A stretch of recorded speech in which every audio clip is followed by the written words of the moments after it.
अचलपूर, परतवाडा या जुन्या शहरांसह संपूर्ण अमरावती जिल्ह्याला हादरून सोडणाऱ्या लैंगिक शोषण आणि आक्षेपार्ह व्हिडिओ प्रकरणात दिवसेंदिवस धक्कादायक खुलासे समोर येत आहे.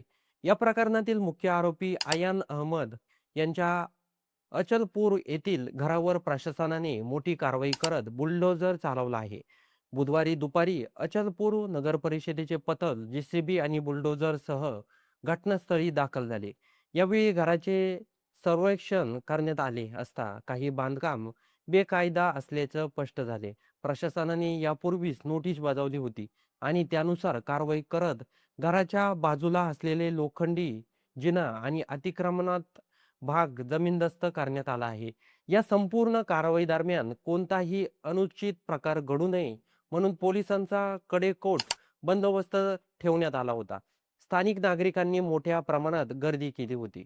दरम्यान या प्रकरणाची व्याप्ती मोठी असल्याचं लक्षात घेता पोलिसांनी तपास अधिक गतीनं सुरू केला आहे.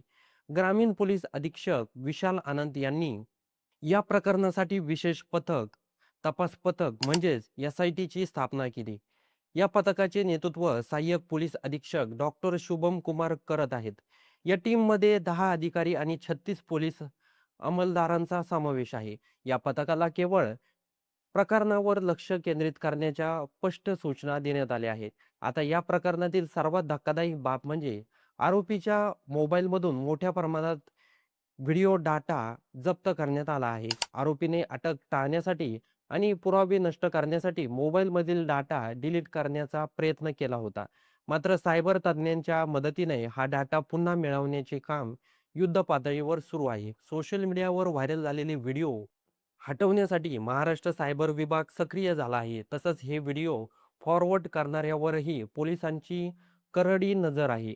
प्राथमिक तपासात धक्कादायक माहिती समोर आली आहे, की हा प्रकार गेल्या वर्षभरापासून सुरू होता.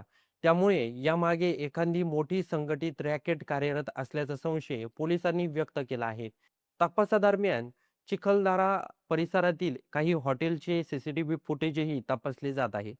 हे फुटेज या प्रकरणातील महत्त्वाचे पुरावे ठरू शकतात. या प्रकरणाचा अचलपूर परतवाडा बंदीची हाक देण्यात आली होती आणि व्यापाऱ्यांनीही त्याला उत्स्फूर्त प्रतिसाद दिला आहे.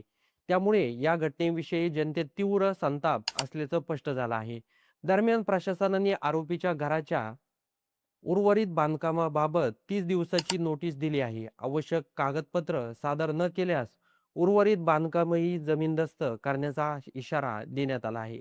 या प्रकरणात आणखी एक महत्त्वाची बाब म्हणजे अल्पसंख्याक आयोगानेही या घटनेची गंभीर दखल घेतली आहे. आतापर्यंत पोलिसांनी मुख्य आरोपी आयान अहमद यांच्यासह त्यांच्या 3 साथीदारांना अटक केली आहे. तपासात समोर आले आहे की आरोपीने 8 अल्पवयीन मुली आणि महिलांचे तब्बल 18 व्हिडिओ आणि 39 छायाचित्र सोशल मीडियावर व्हायरल केले होते. हे प्रकरण केवळ एक गुन्हा नसून समाजाला हादरून सोडणारी घटना आहे. आता या प्रकरणात पुढे आणखी कोणते खुलासे होतात आणि पोलीस तपास कुठपर्यंत पोहोचतो याकडे संपूर्ण राज्याचं लक्ष लागलेलं आहे. तर मंडळी, अमरावतीच्या प्रकरणाबद्दल आपलं काही मत असेल तर ते कमेंट बॉक्समध्ये नक्की नोंदवा आणि व्हिडिओ आवडला असेल तर सर्वात आधी चॅनलला सबस्क्राईब देखील नक्की करून जा.